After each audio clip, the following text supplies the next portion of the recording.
તો ટૂંકમાં કહીએ તો અડધો કલાક માટેનું કાલે આખા ભાવનગર જિલ્લામાં બ્લેકઆઉટ કરવાનું છે અને એમાં તમામ જનતાને સહયોગ છે કે તમે સહયોગ પૂરો પાડો.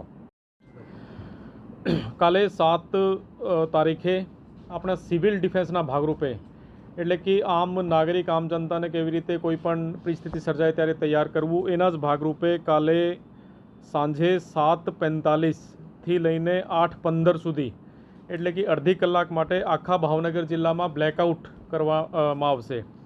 આ બ્લેકઆઉટમાં આપણો મ્યુનિસિપલ કમિશનરનો એટલે જે વિસ્તાર છે, નગરપાલિકા વિસ્તાર છે અને તમામ ગામડાઓમાં જે પણ આપણે લાઇટ જે પણ છે, ઘરની લાઇટ કે કોમર્શિયલ વિસ્તારની લાઇટ કે સ્ટ્રીટ લાઇટ કે બીજી કોઈ પણ લાઇટ એ અડધી કલાક માટે બંધ રાખવામાં આવશે. એના માટે આપણા જિલ્લામાં કાલ 7:45 2 મિનિટ માટે સાયરન એક બગાડવામાં આવશે, જે આખા જિલ્લામાં બગાડવામાં આવશે.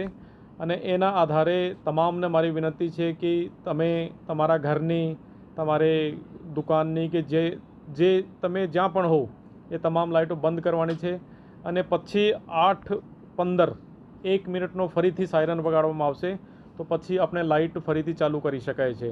તો ટૂંકમાં કહીએ તો અડધો કલાક માટેનું કાલે આખા ભાવનગર જિલ્લામાં બ્લેકઆઉટ કરવાનું છે અને એમાં તમામ જનતાને સહયોગ છે કે તમે સહયોગ પૂરો પાડો. બ્લેકઆઉટ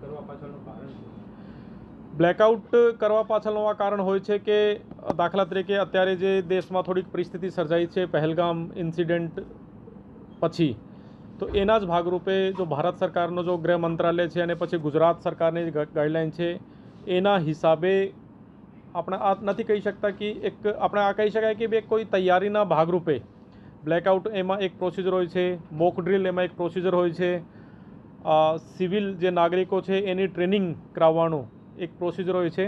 તો એના માટે જ આપણે બ્લેકઆઉટનો આ કાર્યક્રમ કરી રહ્યા છીએ.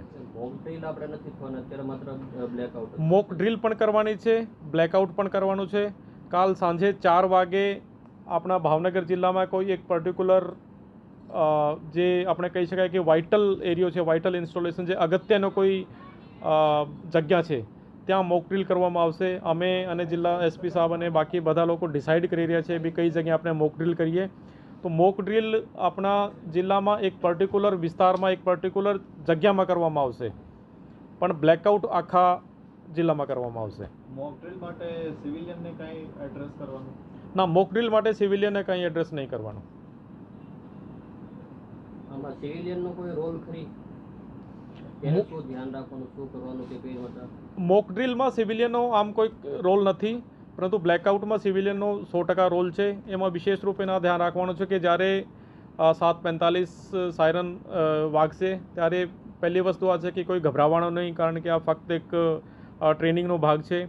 બીજી વસ્તુ આ છે કે જ્યારે 8:15 ફરીથી સાયરન વાગશે ત્યારે આ પોતાની લાઇટ વગેરે ચાલુ કરી શકે છે.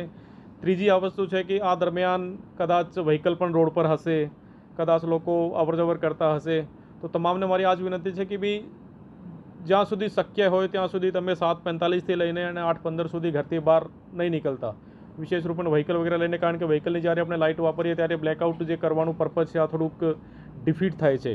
છતાં પણ જે કોઈ એમરજન્સી હોય કે કોઈ આ પ્રકારની સિચ્યુએશન હોય કે જ્યાં તમને વ્હીકલ વાપરવાનું જ એટલે કે જરૂરિયાત ઊભી થાય તો વાપરી શકો છો, પણ કોશિશ આ જ કરજો કે ભાઈ આ અડધા કલાક દરમિયાન કોઈ વ્હીકલ વગેરે લઈને ઘરથી બહાર નહીં નીકળતા.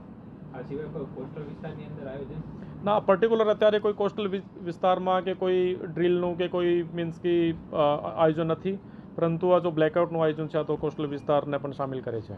આમાં તમે સાયરનની વાત કરીએ છીએ કે ભાઈ પહેલું સાયરન 2 મિનિટે લાગશે પછી પહેલો 1 મિનિટનો, તો આપણે આખા જિલ્લામાં સાયરનની આ રીતની વ્યવસ્થા થઈ ગઈ છે? આખા જિલ્લામાં અમે લોકો સાયરનની વ્યવસ્થા આ પ્રકારે કરી રહ્યા છીએ કે દાખલા તરીકે કોર્પોરેશન વિસ્તારની વાત કરીએ તો ત્યાં પોલીસની જો સાયરનવાળી ગાડીઓ છે લગભગ 5 થી 7 ગાડીઓ આ વાપરશું, પછી ફાયર ડિપાર્ટમેન્ટની જે 8 થી 10 ગાડીઓ છે આ વાપરીશું, અને આ 15-16 ગાડીઓ છે. પછી નગરપાલિકાઓમાં પણ ફાયર ફાઇટિંગ અને પોલીસની ગાડીઓ છે, તો આ વાપરીને ત્યાં જગ્યા પ્રમાણે અમે લોકો લોકેશન નક્કી કરી રહ્યા છીએ, ત્યાં ઊભી કરીશું અને પછી આ એક સાથે મોબાઈલના ટાઈમ પ્રમાણે 2 મિનિટ માટે અને પછી 8:15 1 મિનિટ માટે સાયરન વગાડશે. બધા સાયરન અલગ અલગ ટોનમાં વાગશે? અલગ અલગ ટોન કહી શકાય છે, કારણ કે અત્યારે જે પોલીસની તમામ ગાડીઓ છે એની એક ટોન હશે અને જો ફાયર ફાઇટિંગની જે ગાડીઓ છે એની એક ટોન હશે. પરંતુ અત્યારે મેઇન પર્પઝ આ છે કે આપણે એક ટ્રેનિંગના ભાગરૂપે આ કરવાનું છે. તો એટલા માટે જે ટોન કદાચ એકબીજાથી અલગ હોય તો પણ ટાઈમિંગ એક છે, તો એટલા માટે આપણે આ મગજમાં ઉતરી જવું જોઈએ કે ભાઈ 7:45 લાઇટ ઓફ કરવાની છે. સર આપણે આમાં સાયરન માટે આપણે કલેક્ટર કચેરી દ્વારા જુદી જુદી શહેરની જગ્યામાં આમ આખા જિલ્લામાં લગભગ 50 જગ્યાએ સાયરન ગોઠવવામાં આવેલા છે સિવિલ ડિફેન્સ દ્વારા, પરંતુ અત્યારે આપણે એટલા વર્ષથી યુઝ કર્યા નથી, તો એટલા માટે મીન્સ કે ના વાપરવાના લીધે અમુક જગ્યા ખરાબ થઈ ગયા હશે કે અમુક જગ્યા પણ એને આપણે સુધારવાનું કાર્ય પણ કરવાનું છે, પરંતુ આ વૈકલ્પિક વ્યવસ્થા તરીકે આ વ્યવસ્થા કરી છે અત્યારે. આપણે કલેક્ટર કચેરી દ્વારા દરેક જગ્યાએ સાયરનની વ્યવસ્થા કરી તો સરકારી કચેરી છે બધી જગ્યાએ મૂકવા. 2010માં જલાવડિયા સાહેબ હતું ત્યારે 10 લાખ રૂપિયા ખર્ચે મૂક્યા હતા. એક વખત સાયરન વાગ્યું પછી જરૂરત જ નહીં પડે ને. ફક્ત ભાવનગરની વાત નથી, આખા ગુજરાત કે આખા દેશ, હા આખા ગુજરાત માટેની એની કોઈ વ્યવસ્થા પણ 3 વાવાઝોડા આવ્યા ત્યારે પણ નથી વાગ્યું.